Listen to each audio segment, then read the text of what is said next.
December 29, 2019.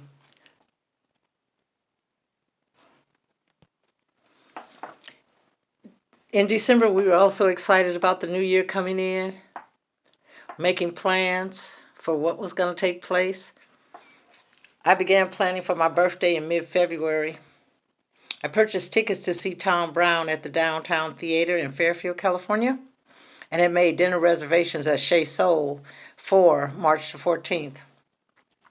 Little did any of us know that we'd all be living in historical times today.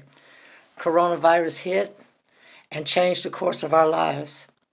Signs popped up reading, "Flatten the curve, wear mask, wash our hands frequently, and maintain 6 feet distance." I was reminded of a 2007 sci-fi movie entitled The Last Mimsy that depicted the future world wearing full PPE due to some type of virus. I was holding on to hope that the concert would go on. Despite the news, I thought this couldn't be that bad. The venue had called and said they were attempting to seat concert goers 6 feet apart. A couple of days later, on March the 11th, mass gatherings were canceled. And on March 19th, Governor Newsom issued a stay-at-home order and curfews. Local grocery store lines wrapped around buildings. Produce, meats, dry goods, hand sanitizer, bleach, and toilet tissue sold out quickly as people bought in bulk, leaving others without those basic necessities for weeks. After a week of shelter in place, I walked to a grocery store near my home. I needed to see what the New World Order looked like. It was an unnerving event. As I walked in the store, the shelves were empty. Meats, paper products, and cleansers were all gone. Shopping carts with customers standing from the cashier to the back of the store with carts filled to the brim. One lady caused a distraction arguing with the cashier until the woman was frustrated and turned her back on the young woman, who then ran out of the store with a shopping cart full of food. I and the other customers in line were stunned. What we learned in these few intense months is how this virus is transmitted. Its entryways are through the nose and the mouth and can be spread by talking, breathing, singing, or touching surfaces. All of these activities are normal functions. Seems as though this knowledge would make it simple for us to wear masks when in public. So why is it that there are protests going on from London to the United States about wearing masks?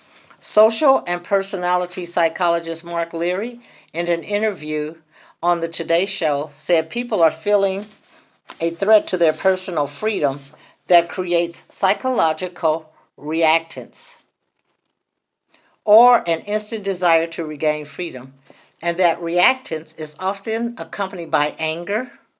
Some protest, then they comply. Some get angry and have full blown out meltdowns, like maybe some of the ones you've seen at the Walmart stores or other stores on the news or social media. The question then becomes, what do I want for myself and others? Do I want to live or put myself and others at risk of becoming infected? Is my freedom really in jeopardy, or am I psychologically being resistant because I fear I'm being made to do something? These are the questions we should be asking ourselves. I personally practice wearing a mask even though it's uncomfortable, causes me difficulty breathing, and makes my breath smell horrible. But the consequences are far greater than the discomfort I'm experiencing.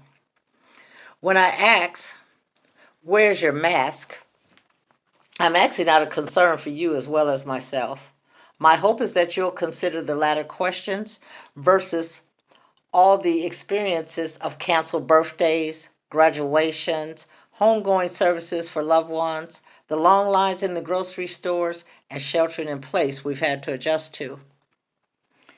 And be mindful that wearing a mask and physical distancing will decrease transmission of COVID-19, that will prevent overtaxing our hospitals and medical providers, that will give our scientists time to create and test vaccine, and that one day in the near future, this too shall pass.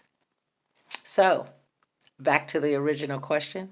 Where is your mask?